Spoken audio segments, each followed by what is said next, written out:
இந்த உலகத்திலே ரொம்ப கேவலமானவங்க யாருன்னு தெரியுமாங்க? நல்லவனா வாழ்றவன். ஏன் அப்படி சொல்றேன்னு பார்க்குறீங்களா? அவன் மட்டும்தாங்க சொந்த செலவுல சூனியம் வச்சு அவன் வாழ்க்கைய அவனே அழிச்சுக்குவான். இத எத்தன பேர் ஒத்துக்கிறீங்க? நிஜமான உண்மைங்க. நீங்க ஒத்துக்கிட்டாலும் ஒத்துக்கலைனாலும். ஏன் சொல்றேன்னு தெரியுமா? அவனால மட்டும்தான் ஒருத்தன் அவனுக்கு எவ்வளவோ கஷ்டம் குடுத்துருப்பான். அவன அழ வச்சிருப்பான். போராட விட்டுருப்பான். ஐயோ! இந்த வாழ்க்கையே வேண்டான்னு முடிக்கிற கட்டத்துக்கு கூட கொண்டு போயிருப்பான். ஆனா, அப்படிப்பட்ட ஒரு நாய்க்காக, நாளைக்கு அவன் ஏதாவது ஒரு கஷ்டம் அனுபவிச்சான்னு வச்சுக்கோங்களேன், இந்த நல்லவன்னு சொல்ற முட்டாள் அத பார்த்து, ஐயோ பாவம்! இவ்ளோ கஷ்டப்படுறானேன்னு கொஞ்சம் கூட யோசிக்காம, அவன் என்ன பண்ணான்? எதையுமே யோசிக்காம, முட்டாள் மாதிரி போய் உதவி செய்வாங்க. அவங்கள பாராட்டணும்னு எனக்கு தோணலங்க.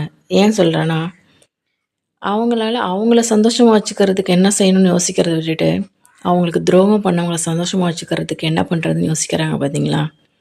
ஆனா, என்ன ப்ராப்ளம்னா, கடைசி வரைக்கும் நம்ம என்ன சொன்னாலும் அவங்கள மாத்தவே முடியாது. அவங்க அப்படிதாங்க. ஆனா, அவங்கள மாரி ஒரு ஆளுக்கு துரோகம் பண்ணீங்கன்னா, சத்தியமா சொல்றேன் இந்த லைஃப்ல நீங்க சந்தோஷமா அப்படின்னு வாழ்றதுக்கு எதுவுமே கடைசி வரைக்கும் கிடைக்காது. ஏன்னா, அவங்கள மாரி உங்கள உண்மையா நேசிக்கிறதுக்கோ, இல்ல உங்களுக்கு எதுவும் செய்யறதுக்கோ வேற யாருமே இருக்க மாட்டாங்க. இது எத்தன பேர் ஒத்துக்கிறீங்க சொல்லுங்க?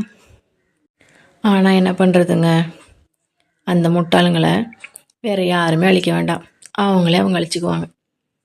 அதனால தான் சொல்றேன், நல்லவனா வாழ்ற முட்டாள் மட்டும் தான் இந்த உலகத்திலேயே மிகப்பெரிய பாவிங்க.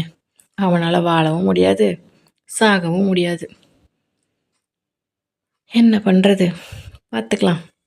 நீங்களும் அந்த லிஸ்ட்ல இருக்கீங்கன்னா, தயவு செஞ்சு நீங்க நல்லவனா இருங்க. வேணான்னு சொல்லல. ஆனா முட்டாளா வாழ்ந்துராதீங்க.